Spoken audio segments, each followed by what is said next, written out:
ஆதியாகமம் 42 அதிகாரம். எகிப்திலே தானியம் உண்டென்று யாக்கோபு அறிந்து தன் குமாரரை நோக்கி, நீங்கள் ஒருவர் முகத்தை ஒருவர் பார்த்துக் கொண்டிருக்கிறது என்ன? எகிப்திலே தானியம் உண்டென்று கேள்விப்படுகிறேன். நாம் சாகாமல் உயிரோடு இருக்கும்படி நீங்கள் அவ்விடத்துக்கு போய் நமக்காக தானியம் கொள்ளுங்கள் என்றான்.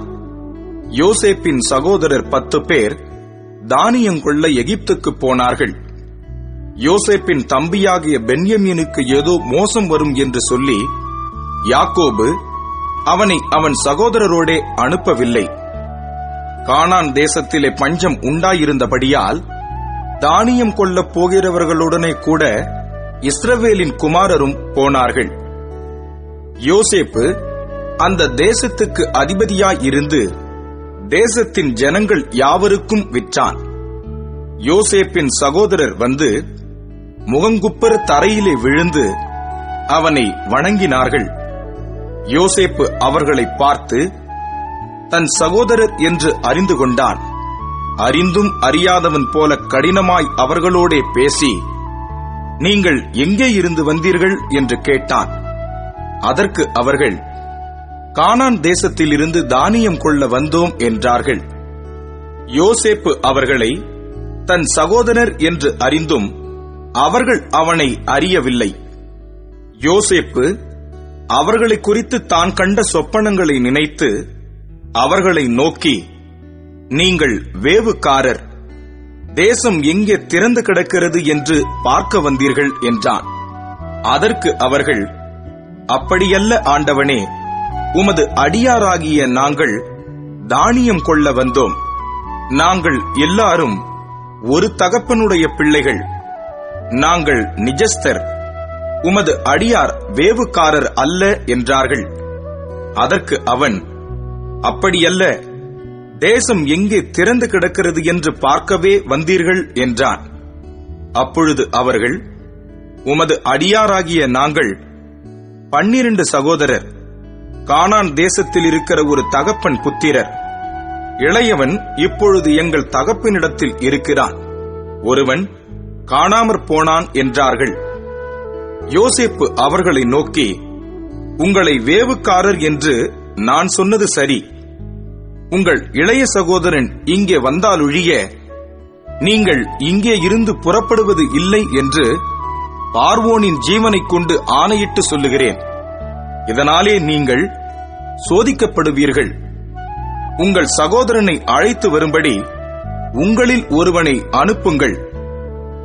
உங்களிடத்தில் உண்மை உண்டோ இல்லையோ என்று உங்கள் வார்த்தைகள் சோதிக்கப்படும் அளவும் நீங்கள் காவலில் இருக்க வேண்டும். இல்லாவிட்டால் நீங்கள் வேவுக்காரர்தான் என்று பார்வோனின் ஜீவனைக் கொண்டு ஆணையிட்டு சொல்லுகிறேன் என்று சொல்லி அவர்கள் எல்லாரையும் 3 நாள் காவலிலே வைத்தான். 3ஆம் நாளிலே யோசேப்பு அவர்களை நோக்கி, நான் தேவனுக்கு பயப்படுகிறவன். நீங்கள் உயிரோடே இருக்கும்படிக்கு ஒன்று செய்யுங்கள். நீங்கள் நிஜஸ்தரானால் சகோதரராகிய உங்களில் ஒருவன் காவற்கூடத்தில் கட்டுண்டிருக்கட்டும்.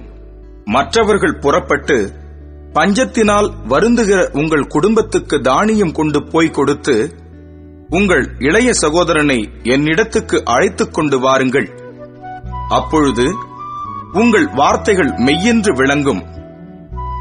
நீங்கள் சாவதில்லை என்றார். அவர்கள் அப்படி செய்கிறதற்கு இசைந்து, நம்முடைய சகோதரனுக்கு நாம் செய்த துரோகம் நம்மேல் சுமந்தது. அவன் நம்மை கெஞ்சி வேண்டிக் கொண்டபோது அவனுடைய மன வியாகுலத்தை நாம் கண்டும் அவனுக்கு செவிகொடாமற் போனோமே. ஆகையால் இந்த ஆபத்து நமக்கு நேரிட்டது என்று ஒருவரை ஒருவர் பார்த்து சொல்லிக் கொண்டார்கள். அப்பொழுது ரூபன் அவர்களை பார்த்து, இளைஞனுக்கு விரோதமாக பாவம் செய்யாதிருங்கள் என்று நான் உங்களுக்கு சொல்லவில்லையா? நீங்கள் கேளாமற் போனீர்கள். இப்பொழுது இதோ அவன் இரத்தப்பழி நம்மிடத்தில் வாங்கப்படுகிறது என்றான். யோசேப்பு துபாசியைக் கொண்டு அவர்களிடத்தில் பேசினபடியால் தாங்கள் சொன்னது அவனுக்கு தெரியும் என்று அறியாதிருந்தார்கள். அவன் அவர்களை விட்டு அப்புறம் போய் அழுது திரும்ப அவர்களிடத்தில் வந்து அவர்களோடே பேசி அவர்களில் சிமியோனை பிடித்து அவர்கள் கண்களுக்கு முன்பாக கட்டுவித்தான்.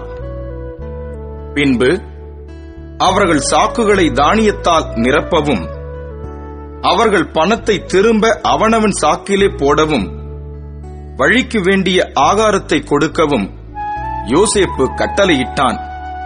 அப்படியே அவர்களுக்கு செய்யப்பட்டது.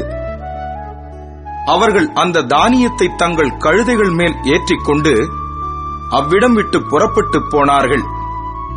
தங்குகிற இடத்திலே அவர்களில் ஒருவன் தன் கழுதைக்கு தீவனம் போட தன் சாக்கை திறந்தபோது சாக்கின் வாயிலே தன் பணம் இருக்கிறதைக் கண்டு தன் சகோதரரை பார்த்து, என் பணம் திரும்ப வந்திருக்கிறது, இதோ அது என் சாக்கிலே இருக்கிறது என்றான். அப்பொழுது அவர்களுடைய இருதயம் சோர்ந்து போய் அவர்கள் பயந்து ஒருவரை ஒருவர் பார்த்து, தேவன் நமக்கு இப்படி செய்தது என்ன என்றார்கள். அவர்கள் கானான் தேசத்தில் உள்ள தங்கள் தகப்பனாகிய யாக்கோபினிடத்தில் வந்து தங்களுக்கு சம்பவித்தவைகளை எல்லாம் அவனுக்கு அறிவித்து, தேசத்துக்கு அதிபதியாயிருக்கிறவன் எங்களை தேசத்தை வேவு பார்க்க வந்தவர்கள் என்று எண்ணி எங்களோட கடினமாய் பேசினான்.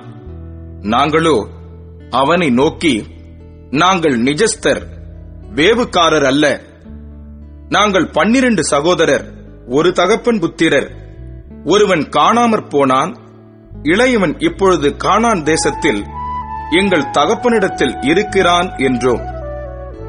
அப்பொழுது தேசத்தின் அதிபதியானவன், நீங்கள் நிஜஸ்தர் என்பதை நான் அறியும்படி உங்கள் சகோதரரில் ஒருவனை நீங்கள் என்னிடத்தில் விட்டு பஞ்சத்தினால் வருந்துகிற உங்கள் குடும்பத்துக்கு தானியம் வாங்கிக் கொண்டு போய் கொடுத்து உங்கள் இளைய சகோதரனை என்னிடத்தில் அழைத்துக் கொண்டு வாருங்கள். அதனாலே நீங்கள் வேவுக்காரர் அல்ல, நிஜஸ்தர் என்பதை நான் அறிந்து கொண்டு உங்கள் சகோதரனை விடுதலை செய்வேன். நீங்கள் இந்த தேசத்திலே வியாபாரமும் பண்ணலாம் என்றான் என்று சொன்னார்கள். அவர்கள் தங்கள் சாக்குகளிலுள்ள தானியத்தை கொட்டுகையில், இதோ அவனவன் சாக்கிலே அவனவன் பணமுடிப்பு இருந்தது. அந்த பணமுடிப்புகளை அவர்களும் அவர்கள் தகப்பனும் கண்டு பயந்தார்கள். அவர்கள் தகப்பனாகிய யாக்கோபு அவர்களை நோக்கி, என்னை பிள்ளையற்றவனாக்குகிறீர்கள். யோசேப்பும் இல்லை, சிமியோனும் இல்லை, பென்யமீனையும் கொண்டு போக பார்க்கிறீர்கள். இதெல்லாம் எனக்கு விரோதமாய் நேரிடுகிறது என்றான். அப்பொழுது ரூபன் தன் தகப்பனை பார்த்து, அவனை என் கையில் ஒப்புவியும், நான் அவனை திரும்ப உம்மிடத்தில் கொண்டு வருவேன். அவனை கொண்டு வராவிட்டால் என் 2 குமாரரையும் கொன்று போடும் என்று சொன்னான். அதற்கு அவன், என் மகன் உங்களோடே கூட போவதில்லை. அவன் தமையன் இறந்து போனான், இவன் ஒருவன் மீதியாய் இருக்கிறான். நீங்கள் போகும் வழியில் இவனுக்கு மோசம் நேரிட்டால் நீங்கள் என் நரைமயிரை சஞ்சலத்தோடே பாதாளத்தில் இறங்க பண்ணுவீர்கள் என்றான்.